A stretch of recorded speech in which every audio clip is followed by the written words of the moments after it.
So today we're gonna make a Margherita pizza. Okay. Just kind of push it, but leave the edges. Right, so push in the middle. It looks good. No, now what I would do. It's tiny though, it's smaller than yours. Oh, well, I would pick it up and kind of, I bring my thumb through there. Oh, look at stretching you. it out, and then I go to the middle. Then I just grab it on the edge and let it hang until it kind of sizes up to what I want it to be. There. So I put a little red sauce, spin it around. Uh-oh, I may have used too much. Then we always do our pizzas, we get pecorino. And then we get our fresh basil. Then we have our mozzarella. Okay. And we have tomato slices. It goes on there. So we got the base done. Sometimes I throw a little bit of this shredded mozz on top as well. Then we top every pizza with Parmesan.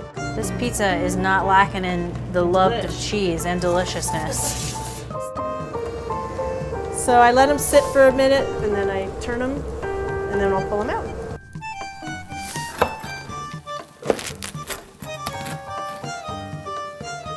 Thanks for coming to DANCIN. Here's your pizza. Oh, good.